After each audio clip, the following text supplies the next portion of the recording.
Angie B here. Today's vlog topic is Weird USA, which was my NaNoWriMo novel. For those not in the know, NaNoWriMo, National Novel Writing Month, is from November 1st to November 30th, and you basically just have to write 50,000 words, okay? You have to, of any sort of genre, any sort of topic, 50,000 words of something, and then you win. And I won this year. Woo, me! I tried doing it last year, but because I was moving back to the States from New Zealand halfway through the month, I totally lost the plot. I lost the, the desire to write. So that one kind of crashed and burned, but that's okay because I didn't really care about that story as much. But this time, Weird USA totally won. And I'm so proud of myself because I feel like Weird USA is some of the best stuff that I've ever written. I mean, in the past, I've been most proud of my Doctor Who fanfiction, which is kind of ridiculous for an original fiction writer, but I really feel like my writing was, snappy and beautiful and sharp with my Doctor Who fanfiction, and I'm really glad that I managed to write an entire novel-length story.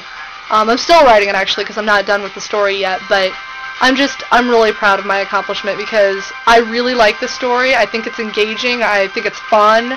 I think I really succeeded on the dialogue, which is something I've always struggled with. I finally managed to do witty, quippy dialogue that people seem to like, so go me! Small ego boost, but I think I'm entitled to it. Okay, so Weird USA. For those of you who haven't read it or don't even really want to read it because it's not to your taste or you're too busy, no offense, I don't mind. It's okay with me. I understand completely. But Weird USA is basically, in a nutshell, it's the story of two fraternal twins, Ben and Charlie Hawthorne, and they have this rich uncle who was a world-renowned wildlife photographer who dies. And he leaves them a lot of money with the stipulation that they have to spend it having an adventure. So they decide to have an epic road trip across America. And, Charlie and Ben being as crazy and esoteric as they are, they decide that they're not going to go to the old standard tourist traps, and they're not going to go to the cliche stereotypical stops. They're going to go off the beaten path. They're going to seek out the weird and the unusual and the little known. They're going to hunt down urban legends and ghost stories and stuff.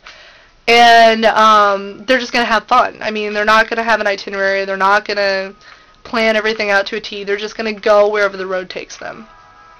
They're joined in this endeavor by Charlie's best childhood friend, Olivia Nettles, who's just split up with a longtime boyfriend, and she's kind of at odds and trying to find what she wants to do with herself in the aftermath of that.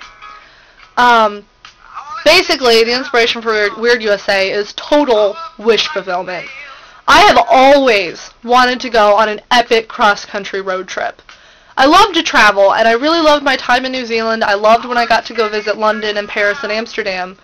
But I've also always wanted to see more of America. I mean, I've lived my whole life in Illinois. I've gone to Indiana on occasion, and I've been to Missouri a couple of times. But that's it. I mean, I went to Florida when I was like 4, and I don't remember it. And there's so much in America. There's so many different, weird things out there in America. And I just want to see them. I want to go to Louisiana. I want to go to Texas, even though it's completely Republican and crazy.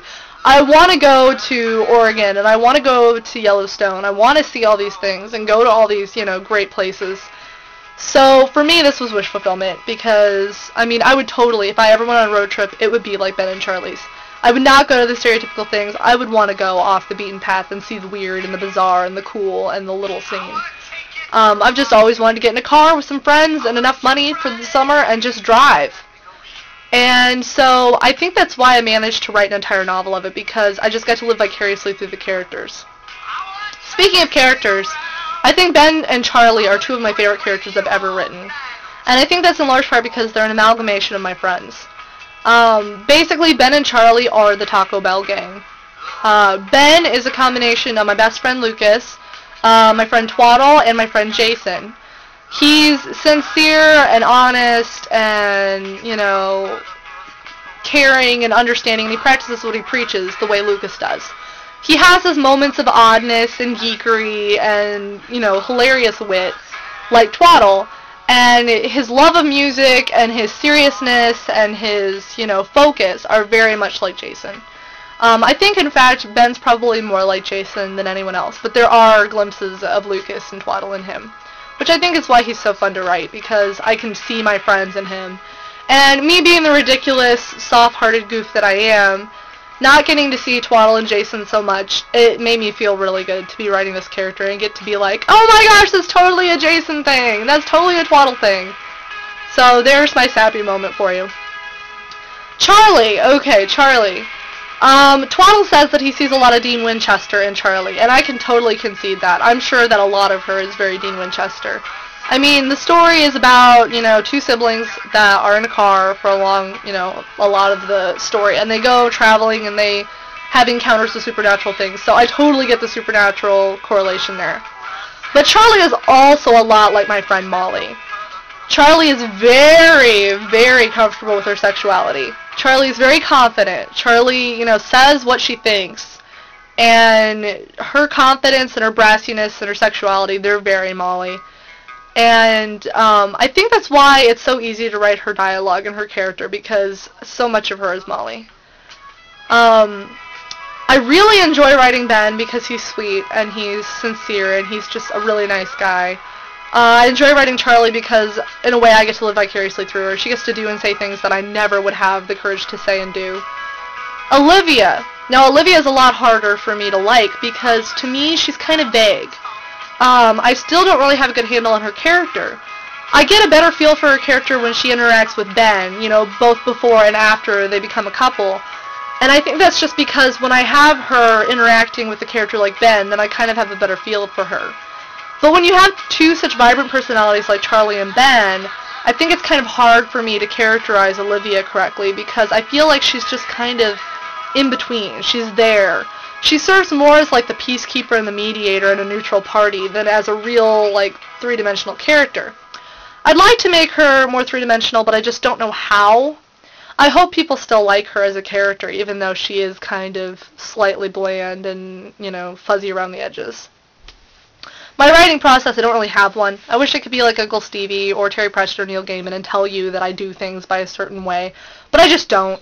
Usually, I just have to have some music playing in the background, and I have to have a lot of time, because I'm very ADHD. I start writing, and then I have to get online, and I have to check things on Wikipedia. I have to do fact checks. I have to look up pictures. I have to check my email. I have to go on LiveJournal. But for me, that works, because I can't just focus on one thing for too long without going stir-crazy. So it may take me a while to write a section, but I'm also a very fast typist, and when I get a really good idea, I can go with it. I really enjoyed writing Weird USA, and I totally intend on finishing it. December's going to be kind of crazy, so I think I'm going to have to put it off for a while, but January is definitely going to be devoted to finishing it and getting it ready to be printed professionally. I hope you guys have enjoyed reading it. Thank you so much to everybody who gave me inspiration, suggested creatures for me, helped me out with, sections that I was having trouble with. Thank you for all the AIM conversations that kept me sane. Special thanks go out to Liz, Carillion Jedi, both of the Megans, Fair and Bright, and Zombie Boogie. Thank you so much to Allison, Plays on Words. Thank you to Julie. Thank you to Angie Huth. Thank you to everybody who helped me with this story. Thank you so much. I hope you guys still enjoy it. I hope you keep on reading it when I start posting more of it. And if you have any other suggestions or criticisms, please send them my way. Hope you guys have enjoyed this vlog, and I hope you guys still enjoy my novel. Check you later.